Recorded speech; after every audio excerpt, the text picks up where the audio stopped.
வணக்கம், டாக்டர் புவனேஸ்வரன் பேசுகிறேன்.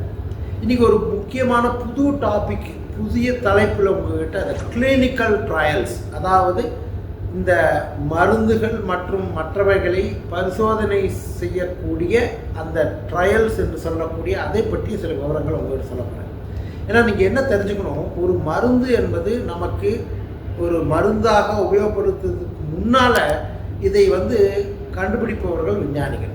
அப்படி கண்டுபிடித்த மருந்தை சில மக்கள் முதல்ல பார்த்திங்கன்னா அதை இந்த மைஸ் என்று சொல்லக்கூடிய சில எலிகள் மூலம் உபயோகப்படுத்தி பார்ப்பாங்க.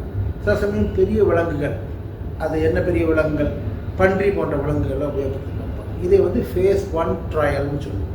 இப்படி பரிசோதித்த பிறகு ஒரு குறிப்பிட்ட சில மனிதர்களில் அந்த மருந்தை உபயோகப்படுத்தி பார்ப்பாங்க. அது என்ன இயக்கம், அது எதிர்பார்த்த இயக்கம் கொடுக்கிறதா, பக்க விளைவுகள் இருக்கிறதா அப்படிங்கிறது. இதே ஒரு ஃபேஸ் 2ன்னு சொல்லுவோம்.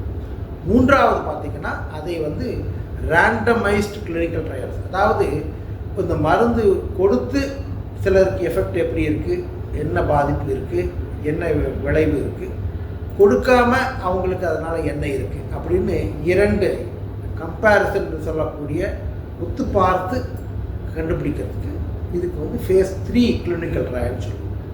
அப்போ பொதுவாக இந்த மருந்து என்பது நம்முடைய உபயோகத்திற்கு வருவதற்கு முன்னால் விலங்குகளில் சிறிய விலங்குகள் பெரிய விலங்குகளில் டெஸ்ட் பண்ணி பார்க்கணும்.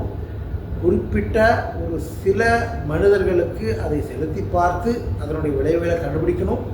மூன்றாவது, பெரிய அளவில் நிறைய மனிதர்களுக்கு உபயோகப்படுத்தி அதன் காரணமாக அந்த நோய்க்கோ அந்த எதற்காக நம்ம அந்த மருந்தை கொடுக்க போகிறோமோ அதனுடைய விளைவுகள் எப்படி இருக்குங்கிறத கண்டுபிடிக்கணும்.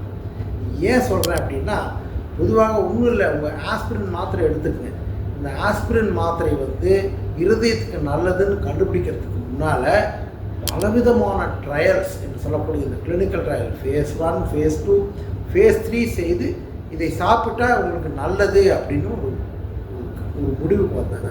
அதனால் கிளினிக்கல் ட்ரையல்ஸ் என்பது ஒரு மருந்து கண்டுபிடிப்பதற்கு மிக மிக அவசியமான, கண்டுபிடித்த மருந்தை நாம் எடுத்துக்கொள்வதன் மூலம் நமக்கு நல்லது நடக்கும்னு சொல்வதற்கு கிளினிக்கல் ட்ரையல்ஸ் அவசியம். இது ஒரு சின்ன உங்களை இதுக்கு பற்றி ஒரு விழிப்புணர்வு, அவ்வளோதான். வணக்கம்.